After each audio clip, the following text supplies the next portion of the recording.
Yeah, no, it's okay. So, there are several former points of connection between the 2 chapters of Haggai and the first 8 chapters of Zechariah. Most significantly, the editorial dating formulas in the 2 textual corpora share a strong affinity. This is common knowledge, and most scholars, including myself, often speak of a Haggai-Zechariah 1-8 corpus.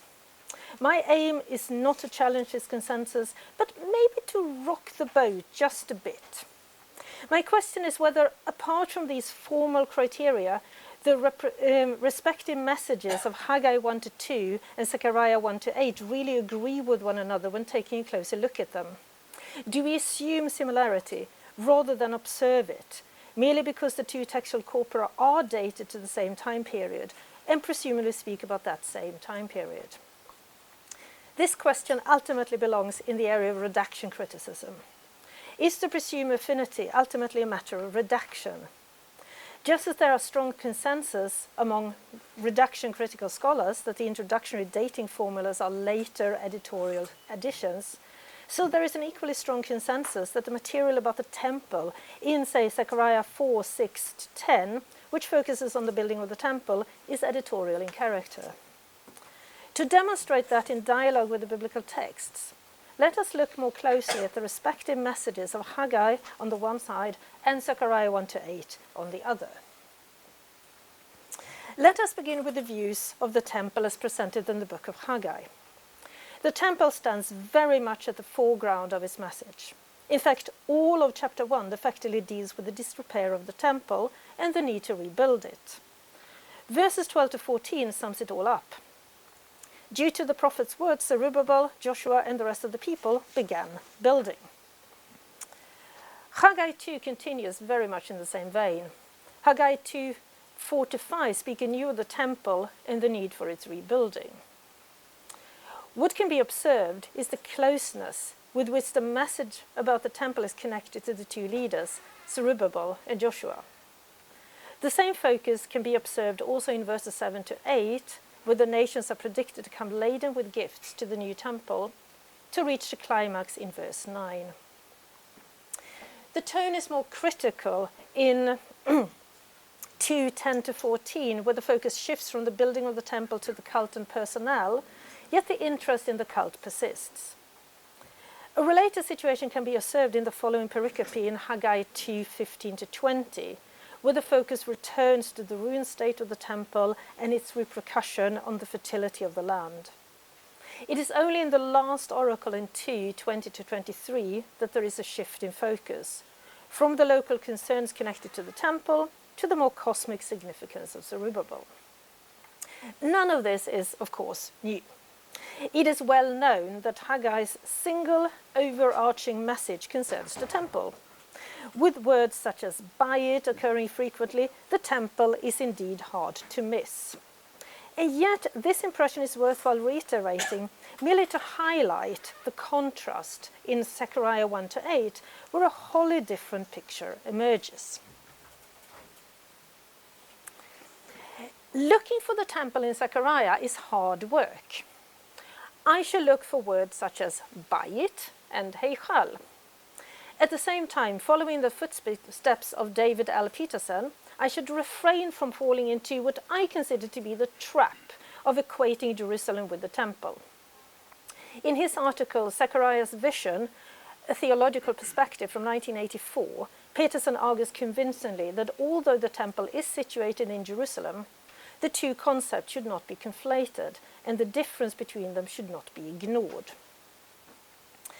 A systematic survey of Zechariah 1-8 shows unequivocally that the temple only makes rare appearances, and then only in the oracular material, which, following the views of most Zechariah scholars, are nearly always reductional in origin. The first reference occurs in the oracular material in Zechariah 1:16, but is quickly complemented with a reference to the temple, to Jerusalem in verse 17. The temple and the city are both mentioned in verse 16, but rather than being parallels, they complement each other. In verse 17, probably stemming from a different redactional layers, I'm happy to answer questions about that later, the focus is anew on Jerusalem alone. In other oracular passages, the focus is only on Jerusalem.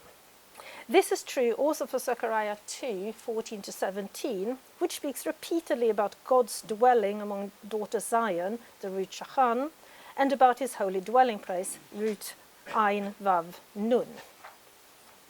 Let us take a closer look at the expression Mima'on Kodsho and the verb Shachan. Beginning with the former, the phrase Mima'on Kodshecha appears in Deuteronomy 26:15. No, I thought I had listed that. I didn't. Okay. Which refers to heaven rather than any earthly temple. It is therefore unwarranted, without further ado, to equate this phrase with the temple. Instead, and turning to the verb shachan, the idea seems to be that God will dwell in some unspecified form in Jerusalem. From the opposite perspective, if the author had wished to make sure that the intended audience understood that God would dwell in the temple, it would have been easy to use the term bayit, rather than the significantly vaguer term mima'on kodshecha to preclude any misunderstandings. Although this is an argument from silence, the absence of the term bayit in Zechariah 2, 14 to 17 not only makes the text more opaque, but it also sets it apart from the message of Haggai, where bayit is used all the time. In the first, second, third, sixth, seventh, and eighth vision account, there are, with one exception, no reference to a temple, bayit. The exception is Zechariah 5:11, but since that temple is devoted to the woman in the basket and found at Shinar, it is here left aside. In contrast, there are two references to the city of Jerusalem in the second vision account in Zechariah 2:2, and repeatedly through the third vision account in Zechariah 2:6 to 9.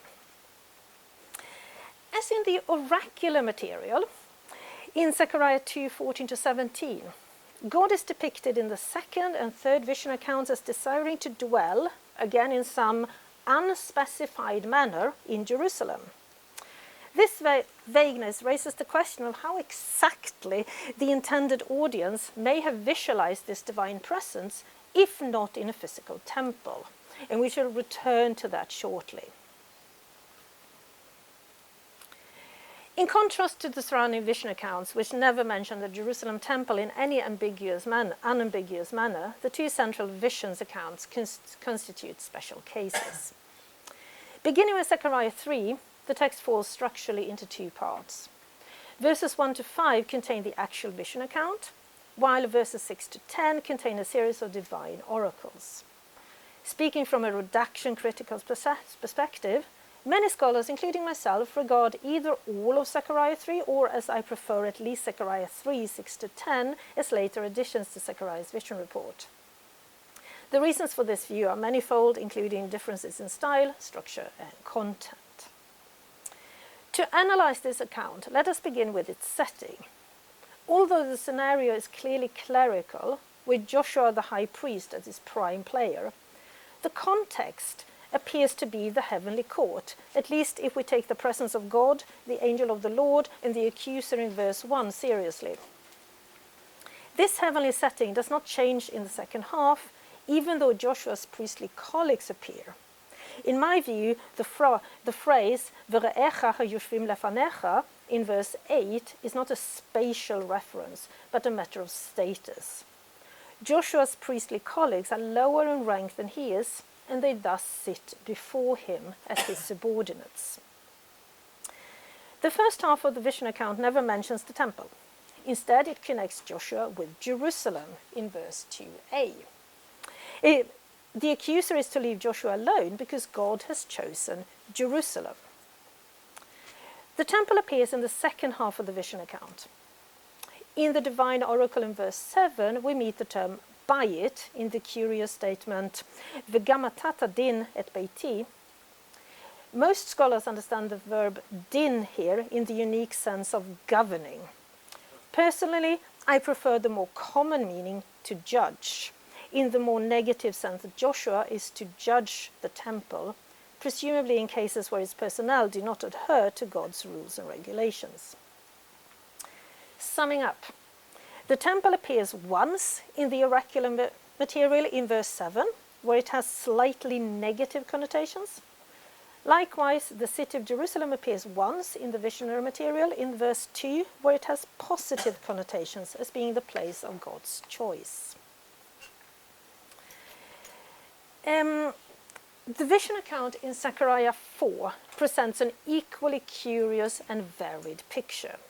Again, beginning with issues of structure and reduction and following the scholarly consensus, the chapter can be divided into the vision account in verses 1 to 6a and 10b to 14, and the oracular material in the intermediate verses 6ab to 10a.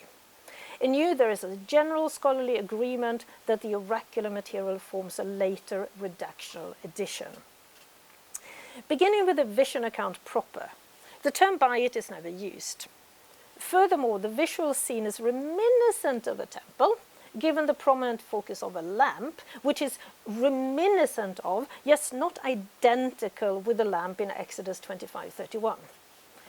Other features, such as the olive trees, speak against an easy identification with the temple.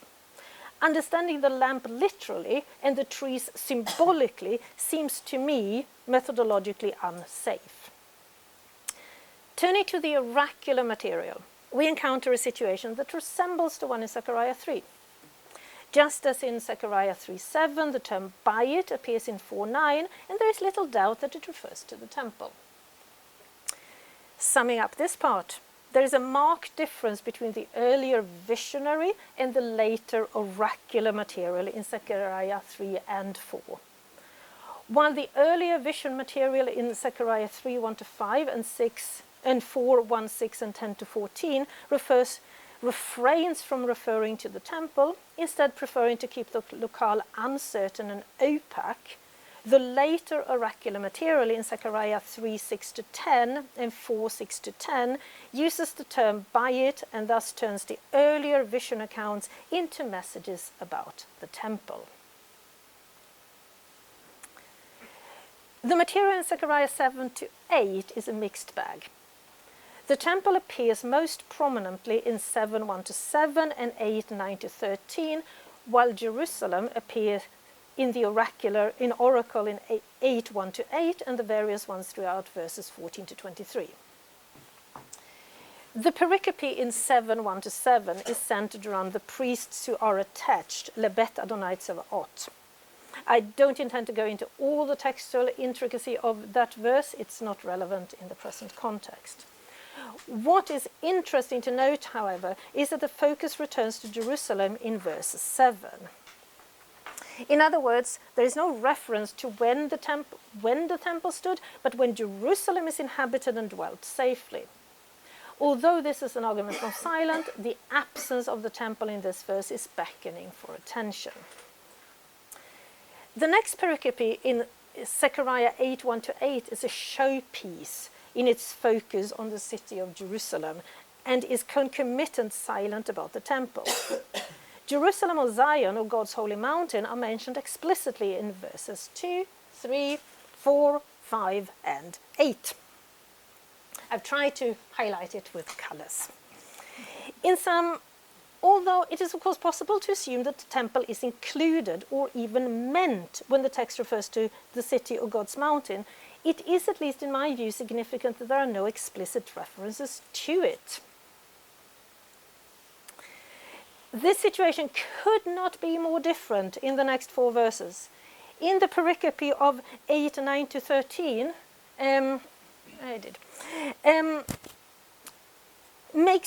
the pericope of Zechariah 8, 9-13 makes the reader feel as they've landed back in Haggai, given the strong affinity between his message and that of Haggai 1, 5-11. There is no shade of a doubt that Zechariah 8:9 speaks about the Jerusalem temple, its day of foundation, and the need to rebuild it.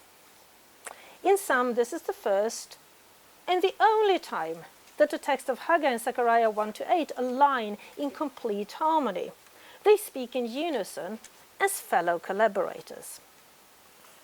This impression changes already in 8:14 to 17, with things are back to normal again, namely a focus on Jerusalem. The same is true also for the material in verses 18 to 19 and 20 to 23. Verse 15 states that God will grant Jerusalem and the house of Judah joy. Likewise, despite its topic of the nations coming to request of the Lord, verse 22 speaks of the city of Jerusalem rather than, as one would expected, the temple. Although I don't wish to make a mountain out of a molehill and create an argument from silence, it is nonetheless seems as if verses 22 to 23 avoid talking about the temple. The people coming to Jerusalem to consult God, where exactly are they envisaged to do so? In the courtyards of 8:5 or in the city gates of 8:16? Also, to whom are they going to address these questions? To the judges inside city gates? To the hoi polloi in Jerusalem? Is the intended audience supposed to infer, like Buttercup in The Princess Bride, that when the text says Jerusalem, what it means is the temple? The alternative is a vision that seems eminently unclear and wholly impractical. So, in sum, Zechariah 1-8 contains two conflicting ideals.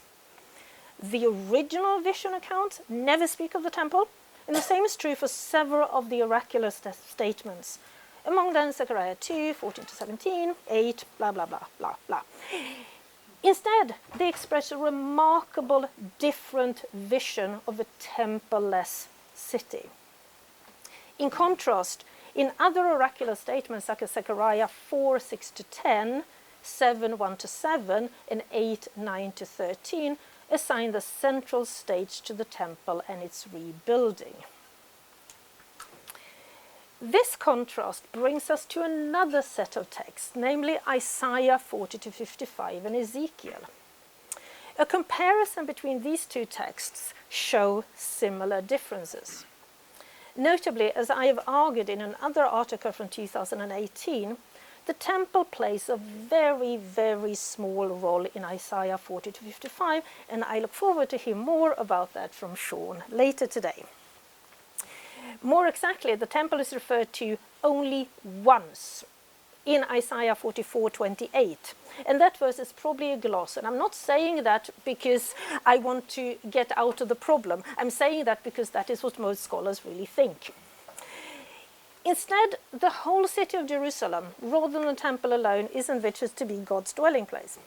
Likewise, rather than being accessed via temple personnel, God will be praised not only by the people at large, as in Isaiah 43, through the ends of the earth in Isaiah 42, and also by the mountains and the forests in Isaiah 44.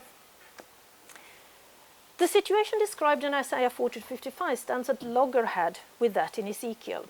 Here the opposite is true. The city of Jerusalem disappears in the vision of Ezekiel 40-48. Thus, two texts that many scholars deem as being contemporary with one another, and also roughly contemporary with Haggai and Zechariah 1-8, demonstrate the same distinction. This realization in turn suggests that the existence of two schools of thought regarding the temple in the early post-exilic period existed. Notably, the division seems to cut across geographical borders. On the one hand, Haggai in Yehud and Ezekiel in the Golah envisage a future where the temple and its personnel will play a central role in the life of the community. On the other hand, the earliest layers of Zechariah 1-8 and Isaiah 40-55 speak of the city of Jerusalem, where God would dwell in a more imminent manner amidst the people. This conflict between these two groups can easily be observed in Haggai 1. And as was quoted earlier today, there are people who, like Haggai, put all their efforts into the temple project. And there are people, the ones he accuses of building paneled houses, who prioritize building the city as a whole. Finally, let us return to the title of this paper. Were Haggai and Zechariah collaborators or competitors? My interest in Haggai and Zechariah was sparked by a seminar given by Sarah Yafet, Zichrono Livracha, during my third year as an undergraduate at Hebrew University. Sarah Jaffet argued convincingly, or so I thought at the time, that the coupling of Ezra and Nehemiah in the final form of Ezra and Nehemiah was a matter of redaction, modelled after the idea of Haggai and Zechariah working together. And we can read that in Ezra 5:1, where we hear "V'hitat bi Haggai, Hanavi v'Zechariah bar Ido," example. So they are there clearly together. The notion that two leaders, initially two prophets, then followed by a priest and a civic leader, labored together to build the temple is attractive. My claim here is that it is indeed an attractive scenario, but it was never more than a fiction in both cases. Just as Ezra and Nehemiah never really met properly in the text of Ezra and Nehemiah, apart from the short reference in the third person in Nehemiah 8:9, so here we see Nehemiah Ezra. So the two prophets, Haggai and Zechariah, really never meet in the text of Haggai and Zechariah 1-8. Even so, this fictitious collaboration has proved to be very resilient. Scholars throughout the ages have regarded these two couples as symbols of the shared focus on the temple among the leaders in the early and post-monarchic Yehud. From an historical critical perspective, both Ezra 5 and Nehemiah 8:9 are late compared to the so-called Ezra and Nehemiah memoirs. The question, however, concerns how late are they, relatively speaking, in relation to the various texts in Haggai to Zechariah 1-8. Most scholars agree that the unit of Haggai, Zechariah 1-8, albeit not in its present form, is among the earlier sections of the Book of the 12, and thus likely to predate the extant form of Ezra and Nehemiah. So drawing to a close, I would like to propose a four-step development along these lines. Originally, the people responsible for the earliest layers of Haggai and Zechariah, and let us call them Haggai and Zechariah for the sake of simplicity, had nothing to do with each other. They functioned at different times or alternatively in different societal circles. Nothing in their respective text leads us to assume that they collaborated. Put succinctly, they seem to have disagreed on many things, not least the temple and its function. Maybe the term competitors rather than collaborators better defines their relationship. At a later point, the redactors responsible for adding the oracular material in Zechariah, be they the prophet himself at the later stage of his life, or probably more likely other people who sought to align the original rather opaque vision account with the political concerns of the day. The temple being the crucial issue in Yehud, at least from the perspective of these editors, so Zechariah's vision report was supplemented to reflect that view. This tendency culminated in the fusion of the prophecies of Zechariah with those of Haggai by means of the dating formulas. These similar formulas help the intended readers to assume, a priori, that Zechariah's overarching message concerned the temple. This remains true in modern scholarship, where many scholars presuppose the presence of the temple in the most unlikely of cases. My favorite unlikely case is the common idea that the ratio of the measurements of the flying scroll alludes to the temple porch. I'm not convinced by that, but you see it everywhere. From this point onwards, Haggai and Zechariah became a couple. By the 5th and 4th century, this prophetic couple had turned into the consensus, to the point that they appear together in Ezra 5:1 and inspire the editors of Ezra and Nehemiah to portray their protagonists, Ezra and Nehemiah, similarly. Although Ezra and Nehemiah, like Haggai and Zechariah, originally had nothing to do with one another, they turned into post-monarchic couple par excellence. Put succinctly, the Bible claims that it takes two men working in cahoots with one another to get things done properly in Yehud. Thank you.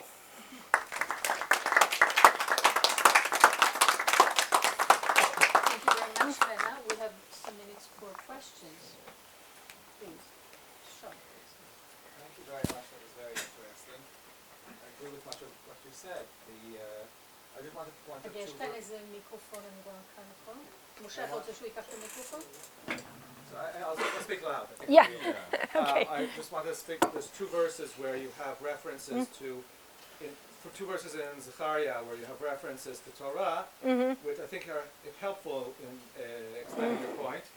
The first one is in the first verse is in the end of Zechariah 2, where you have Haskol Basar Mipnei Hashem Kine Or Mimeon Kodsho.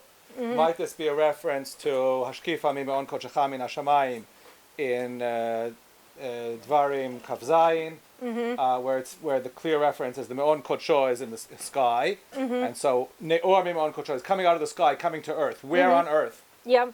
Temple, city, I don't know. Yeah. And the second one is in Zechariah chapter 8, verse 8, where you have Ve'eveti otam v'shachnu b'toch Yerushalayim v'ayu li la'am v'ani elehem le'elokim ve'emetu b'tzedakah. So I will be your God, they will be my city. Again, the reference to the Torah statement of they were my God, and I will dwell among them. Again, it's a mishkan rather than a temple. So you have this sort of middle ground. God's not in the sky. He's not in the temple. He's somewhere on earth. In some. Yes.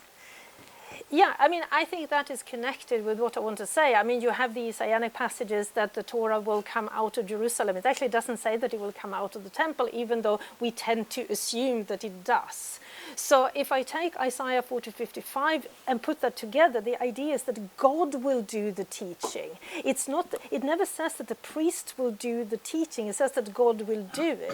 How will he do it? Well, the biblical text never really gets into those practical nitty-gritty details. And I think that explains why so many people have assumed that because this vision is so impractical, because we can't figure out how the Torah is supposed to be taught by God directly, be somehow emanating from Jerusalem, people tend to read in the temple.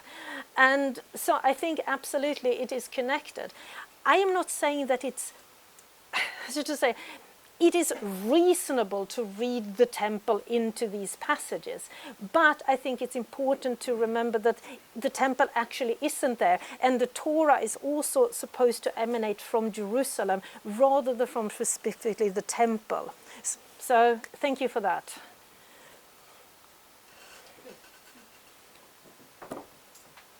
I don't know if this helps or what. I can't speak to what's going on with Haggai and Zechariah, but in the Ezra passage,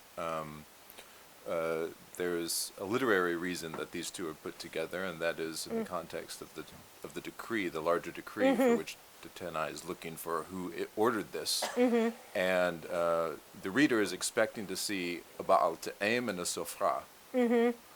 That's what you need to have to issue a decree, and so for this idealized temple, it's not through the authority of the Baal Te'em, the chancellor and the scribe, which must appear on the decrees that allow the public works projects for the temples to exist, but it's by this divine prophetic idea, and it's and so that's probably why they put these two popular guys together for a literary purpose. Yeah, but that's yeah, no, I agree with you, but I think it's interesting that you put these two guys together. I mean, the question is, again, it's a matter of relative dating, but would Ezekiel have been known at that time? Would Ezekiel 40 to 48 have been known at that time? If that were the case, I would definitely have put in Ezekiel rather than Zechariah. I would have coupled them differently. I would have said Haggai and Ezekiel, they really talk about the temple. So again, it's an argument from silence, but I think it's interesting that they put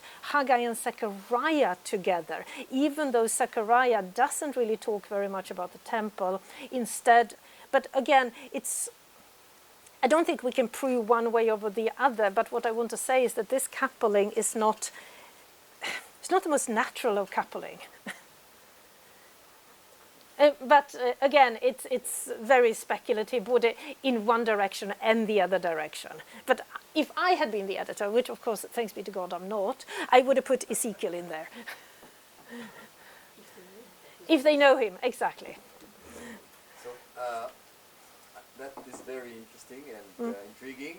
But can I ask, what is the background? And also, is there a precedent for this kind of ideology of a city, almost divinized, without the king in it, and, I mean without the palace, and avoiding the temple that's in it. So what kind of ideology is it?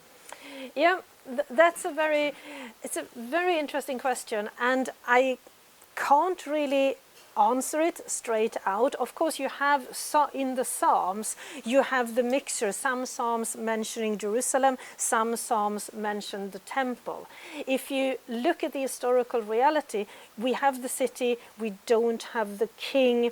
Let's make God the king.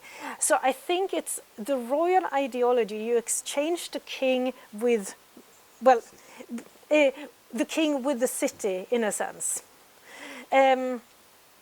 So I need to think more about that, but I think it's an interesting idea of what is really going on behind here. Why is the city being so lauded here? Is this a continuation of the Zion theology earlier, or is it something else? Do we need to...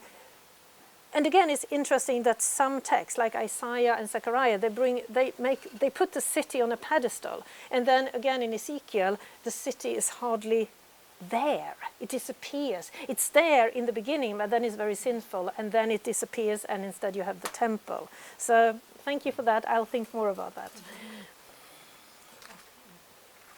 Any other question? Please come in.